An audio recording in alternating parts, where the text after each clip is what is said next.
Bonjour, mon association s'appelle Matumaini. Je suis basée à Kinshasa. On a commencé nos activités en 2010 et je suis moi dans la protection et la défense des jeunes filles mineures, orphelines et victimes de violences sexuelles. Donc un grand focus sur l'éducation. Notre mission c'est vraiment de les inscrire à l'école et d'avoir un cursus scolaire avec elles de la troisième maternelle, minimum jusqu'à la sixième secondaire. Après on met en place des formations professionnelles. Nous travaillons aussi sur le respect de la Convention des droits de l'enfant, qu'on aimerait vraiment mettre l'accent dessus pour que, comment dire, qu'elle soit mise en application, parce qu'on a énormément de problèmes avec nos enfants, énormément de problèmes qu'on a ciblés par rapport aux enfants que nous avons, et c'est vraiment le grand combat que nous avons aujourd'hui avec Matumaini. Qu'est-ce qui fait que les filles se retrouvent à la rue à Kinshasa? On a énormément de problèmes aujourd'hui avec les couples qui se séparent, les couples divorcés. Les personnes qui se remarient en général ont un problème avec les enfants du premier lit. Les nouveaux conjoints n'acceptent pas forcément.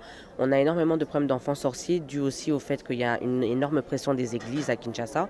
Et les cas de violences sexuelles aujourd'hui, c'est un tabou encore à Kinshasa, en RDC même en général, étant donné que ça se passe vraiment dans les familles. Donc c'est encore assez compliqué.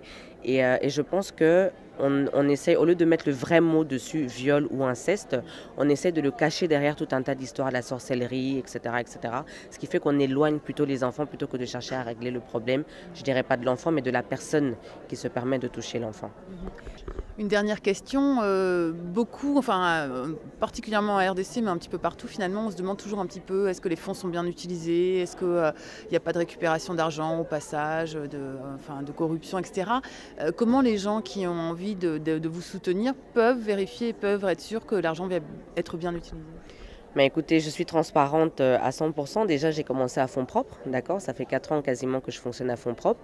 Donc, je n'ai volé l'argent de personne, déjà. On a des partenaires aujourd'hui comme l'Union des Français de l'étranger. Donc, c'est quand même pour moi une association aujourd'hui qui est très rigoureuse dans sa façon de travailler.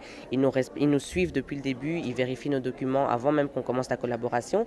Et je suis assez transparente, donc il suffit de me demander. Mon compte en banque, il est là, ce n'est pas un secret.